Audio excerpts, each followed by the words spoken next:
Good morning students. आज हमारा नया टॉपिक है जैव प्रौद्योगिकी, बायोटेक्नोलॉजी के सिद्धांत और प्रक्रम क्या क्या हैं इसके बारे में हम इसमें पढ़ेंगे। तो बायोटेक्नोलॉजी जो टर्म्स थी वो इरक्की ने दी थी 1917 में। तो बायोटेक्नोलॉजी में हम क्या करते हैं, हम ऐसी बायोलॉजिकल प्रोसेस इसमें करते हैं या किसी जीव में हम मॉडिफिकेशन करते हैं ताकि हमें क्या मिले, यूजफुल प्रोडक्ट मिले। सपोज़ हम चाहते हैं कि हमारा कोई प्लांट है और उस पर पेस्ट लगते हैं, ठीक है, उस पर कीड़े लगते हैं, उसको वो खा जाते हैं। तो हम चाहते हैं कि कीड़े उस पर ना लगे, वो कीड़ों से बचे। तो हम प्लांट के जीन में ऐसी इंजीनियरिंग कर देंगे कि उसको कीड़े खाएं ना, और कीड़े उस पर को खाएं तो कीड़े ही मर जाएं, ठीक है। तो इस प्रकार की जो तकनीक यहाँ पे यूज़ की जाती है, ये सब हम इसमें बायोटेक्नोलॉजी में पढ़ेंगे। बायोटेक्नोलॉजी की परिभाषा की बात करें तो जैव प्रौद्योगिकी ऐसी शाखा है जिसमें हम यूज़फुल प्रोडक्ट बनाते हैं, ठीक है।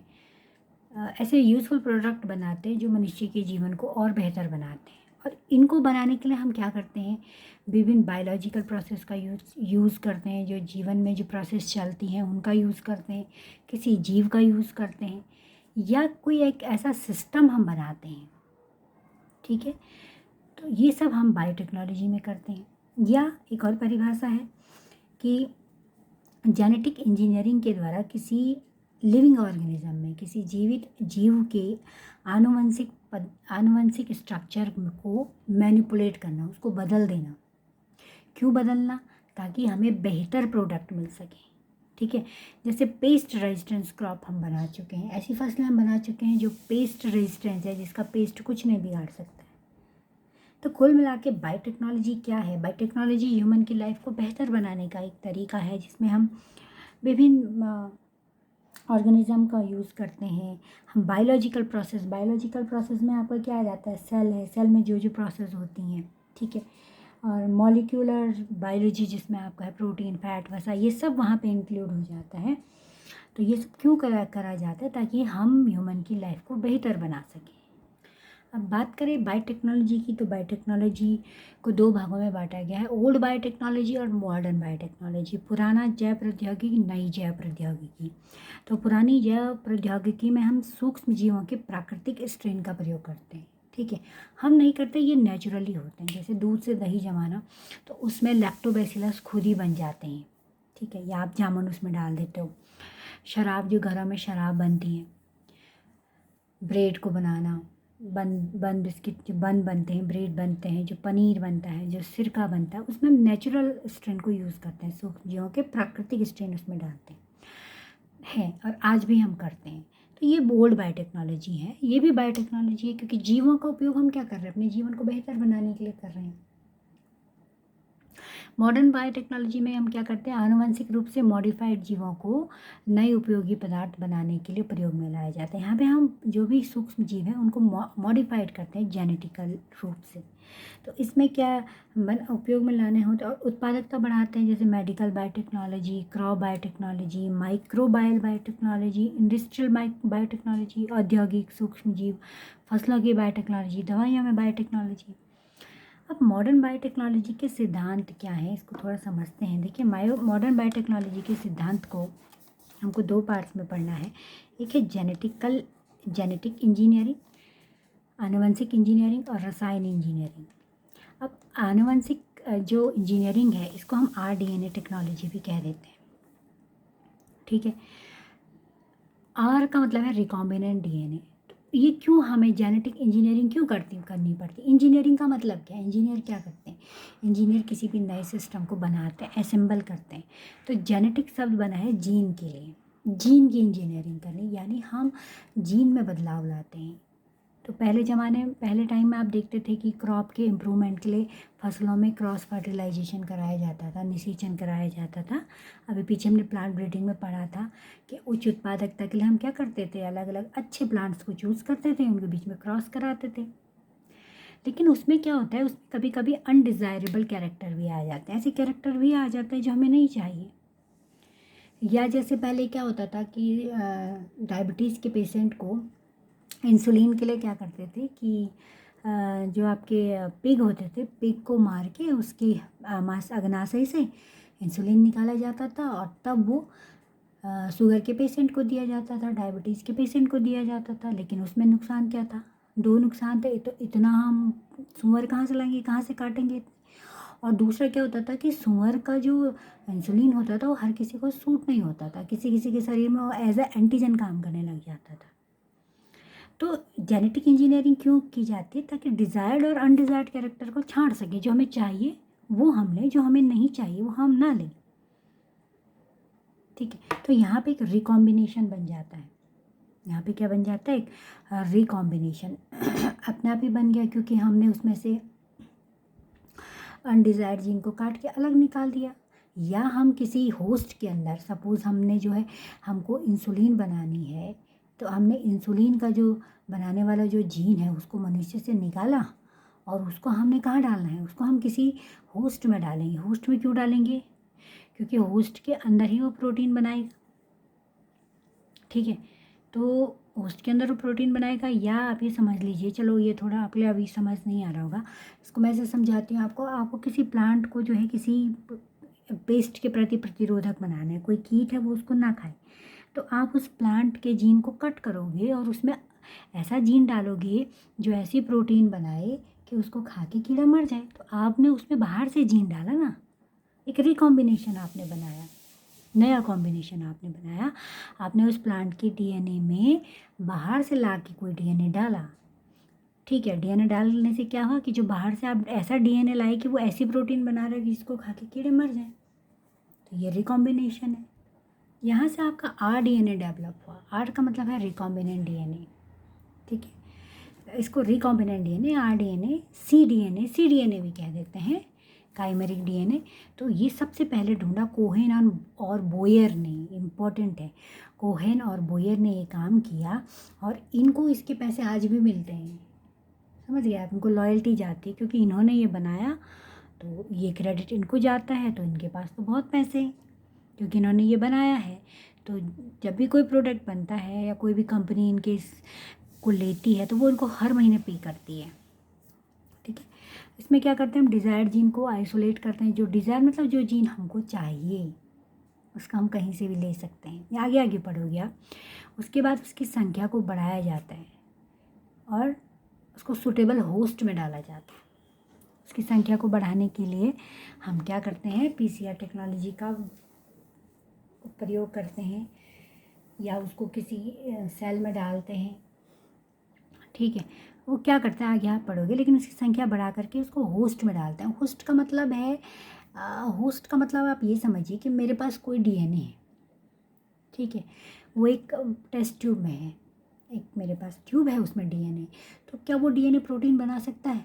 नहीं बना सकता है ना। प्रोटीन बनाने के लिए उसको किसी मशीन के अंदर जाना पड़ेगा। मशीन मतलब सेल के अंदर जाना पड़ेगा। सेल के अंदर जब वो जाएगा तो उसको ओरी चाहिए। ओरी आप जानते हो, ओरिजिन ऑफ रेप्लिकेशन चाहिए। तो ओरी के लिए उसको कोई और, उसके साथ कोई और डीएनए चाहिए जिसके साथ वो जुड़े, जिसके पास ओरी हो। ठीक है? क्योंकि मेरे पास तो केवल एक छोटा सा टुकड़ा है डीएनए का, उसमें ओरी नहीं है। तो उसको ऐसा क्रोमोसोम चाहिए जिसके पास ओरी हो, उससे वो जुड़े सेल के अंदर। फिर वो क्या करेंगे? आपका ट्रांसक्रिप्शन करेंगे, आरएनए बनाएंगे, फिर प्रोटीन बनाएंगे, तभी तो प्रोडक्ट बनेगा। तो सूटेबल होस्ट का मतलब यही है। होस्ट मतलब एक सेल चाहिए उसको। होस्ट का मतलब क्या है? जैसे आपके घर में कोई मेहमान आ गया तो आप होस्ट हो गए। होस्ट का मतलब यह है कि जिसके घर में कोई आए, और यहाँ होस्ट कौन है? यहाँ सेल होगी। वो प्लांट होगी, चाहे एनिमल होगी, चाहे फंगस होगी, चाहे बैक्टीरिया सेल होगी। बैक्टीरिया भी हो सकती है। बड़ा इंटरेस्टिंग है। यहाँ पे बैक्टीरिया, वायरस, सबका यूज होता है ह्यूमन की जीवन को अच्छा बेहतर बनाने के लिए। सबका यूज़ किया गया है यहाँ पे। मैंने पहले ही बोला था ना, यहाँ पे बायोलॉजिकल प्रोसेस का यूज हो रहा है ना। मतलब जैविक जो भी प्रक्रियाएं होती हैं उनको यूज़ करते हैं हम, जीवों को यूज़ करते हैं, और एक सिस्टम जो हम बनाते हैं उसको यूज़ करते हैं। सिस्टम हम बना रहे, बायो रिएक्टर बनाए जाते हैं। ठीक है? ताकि इंसान का जीवन बेहतर हो सके। तो जेनेटिक इंजीनियरिंग, अब हमने इसको होस्ट के अंदर डाला, किसी सेल के अंदर डाला, हमने कोई डिज़ायरेबल जीन किसी सेल के अंदर डाला, तो उस सेल में वो चीज़ पहले नहीं बन रही थी। हमने जो डीएनए उसके अंदर डाला, सपोज वो डीएनए कोई प्रोटीन बनाता है जो पहले इसके अंदर नहीं थी वो प्रोटीन। जब हमने ये जीन इसके अंदर डाला तो इसने वो प्रोटीन बनानी शुरू कर दी। तो जब वो प्रोटीन बनाना शुरू करेगा तो वो जो होस्ट है, जो वो सेल है, उसका फिनोटाइप या उसका वो जिस तरह से अपने को दिखाता था, जो वो काम करता था, वो चेंज हो जाएगा। तो जेनेटिक इंजीनियरिंग क्या है? चेंज इन द फिनोटाइप और expression of the host organism, यानी होस्ट जीव के फिनोटाइप में बदलाव होना। फिनोटाइप मतलब जो वो दिखता है उसके उसमें चेंज हो जाना, या जो वो प्रोटीन बना रहा है उसमें बदलाव हो जाना due to alteration of genetic material. क्यों? क्योंकि हमने उसके जेनेटिक मटेरियल को बदल दिया है। भाई ये होस्ट था, ये सेल थी, इसके डीएनए में हमने कोई अपनी इच्छा का जीन डाल दिया ना बाहर से ला करके, उसका जेनेटिक मटेरियल बदल गया। ठीक है, तो ये आपका जेनेटिक इंजीनियरिंग था। दूसरा है आपका इसमें केमिकल इंजीनियरिंग। ठीक है,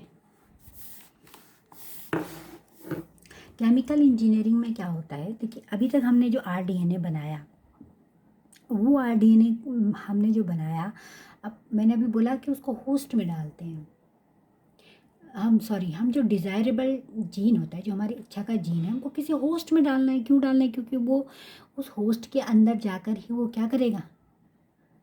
ट्रांसक्रिप्शन करेगा, ट्रांसलेशन करेगा, प्रोटीन बनाएगा। टेस्ट ट्यूब में अकेला डीएनए तो कुछ नहीं कर सकता ना, तो उसको कोई ना कोई सेल चाहिए। अब किस में डालना है वो हमारी इच्छा है, हम कहाँ डालें जहाँ हमको ज़रूरत होगी। तो फिर क्या होता है कि सपोज हमने उसको किसी बैक्टीरिया के अंदर डाल दिया है। ठीक है, इसको समझाती हूँ मैं आपको। सपोज हमको इंसुलिन बनाना है, इंसुलिन से समझते हैं। हमने इंसुलिन का जो जीन है, जो इंसुलिन बनाता है, वो जीन निकाल लिया ह्यूमन के बीटा सेल से। हमने उसकी स्टडी कर ली ह्यूमन की, चलो हमने नहीं निकाला, हमको पता हो गया अच्छा ये वाला जीन होता है, हमने वो बना लिया। वो जीन बनाने के बाद हमने वो जीन कहाँ डालेंगे हम? क्योंकि मनुष्य के अंदर तो वो जीन प्रोटीन नहीं बना पा रहा है ना, उसकी फंक्शनिंग में गड़बड़ हो गई है। वो जीन हमारे अंदर है, लेकिन जिनको डायबिटीज़ हो जाती है वहाँ वो जीन काम नहीं कर पा रहा है, वो इंसुलिन नहीं बना पा रहा है।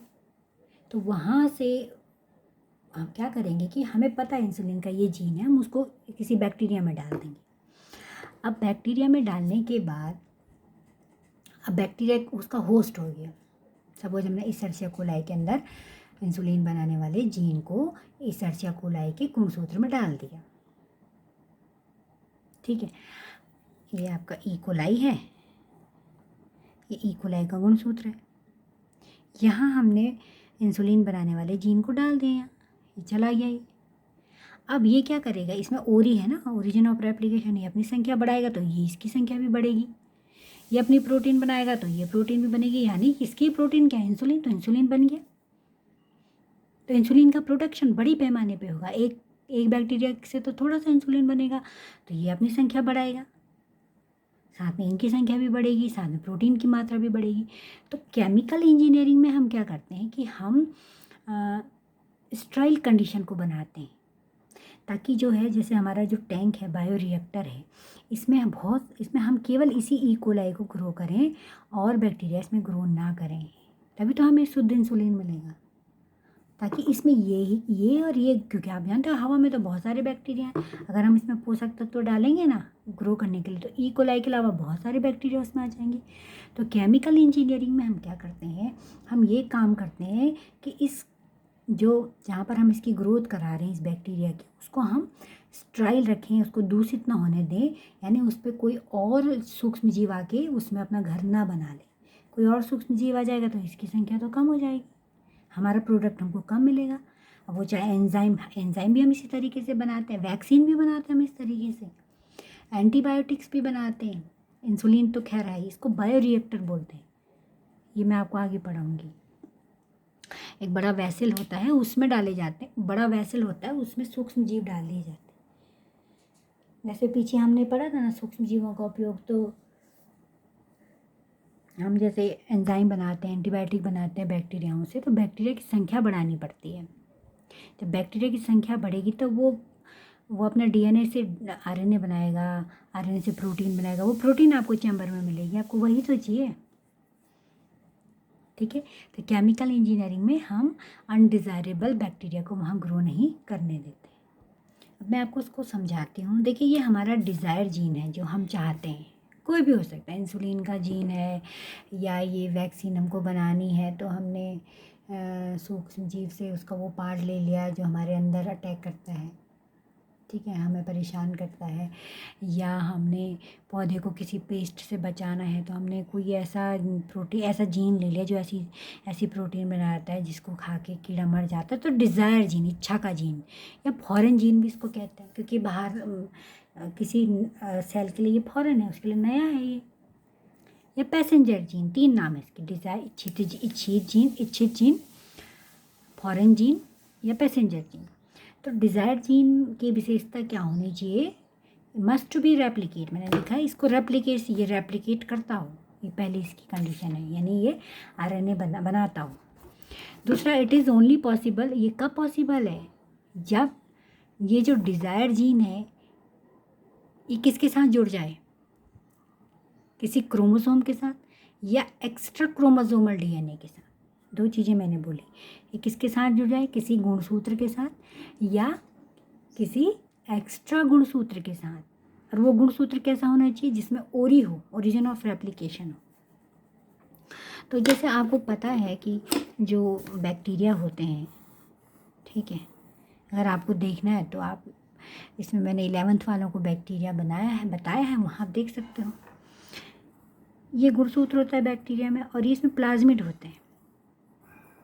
ये प्लाज्मिड को हम कहते हैं एक्स्ट्रा क्रोमोसोम। ये तो क्रोमोसोम है ना बैक्टीरिया का, और ये एक्स्ट्रा क्रोमोसोम है। तो मैंने क्या लिखा है कि ये जो डिज़ायर जीन है ये भाग होना चाहिए किसका? गुणसूत्र का या एक्स्ट्रा क्रोमोसोमल डीएनए का। या तो इसका भाग हो या ये जो एक्स्ट्रा गुणसूत्र यहाँ है इनके भाग होने चाहिए। इनके भाग होने चाहिए मतलब इनके साथ जुड़ने चाहिए। जो इच्छित जीन है वो इनके साथ, चाहे वो इसके साथ जुड़े चाहे वो इनके साथ जुड़े, इसको एक्स्ट्रा क्रोमोसोम्स कहते हैं, प्लाज्मिड भी कह देते हैं।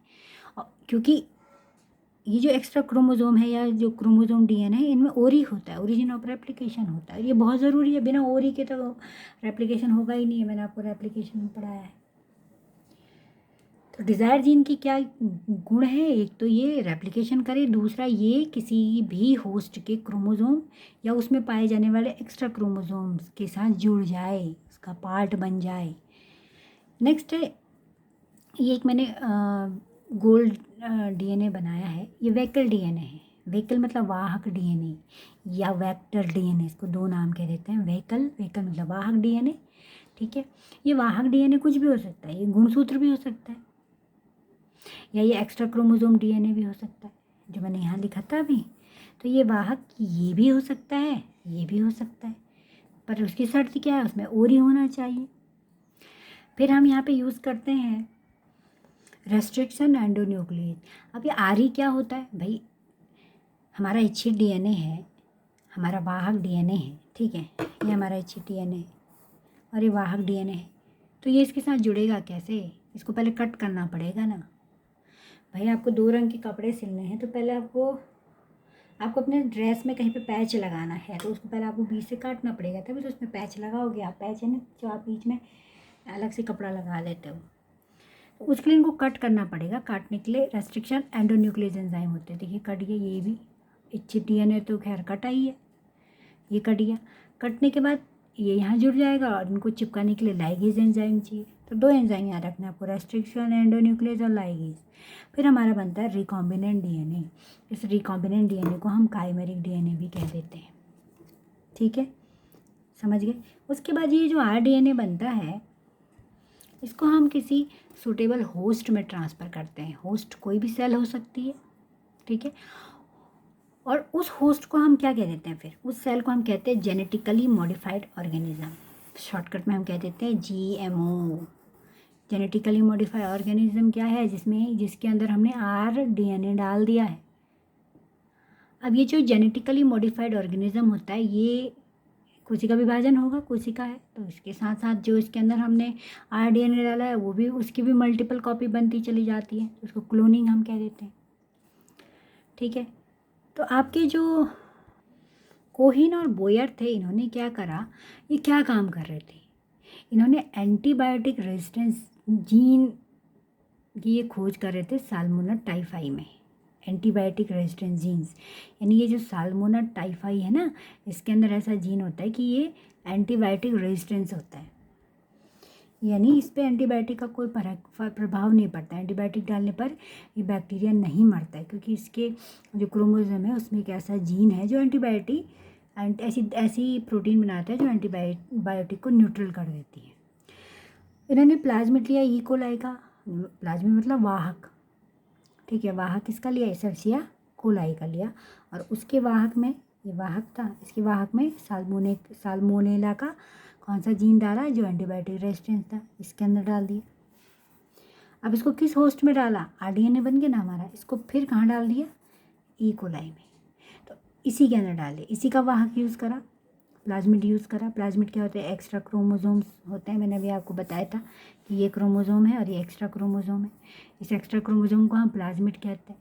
प्लाज्मिड यूज़ करा वाहक के लिए, ठीक है, और साल्मोनेला टाइफाई से एंटीबायोटिक रेजिस्टेंस जीन लिया, आरडीएनए बना, इस आरडीएनए को फिर ई कोलाई के अंदर डाल देते हैं।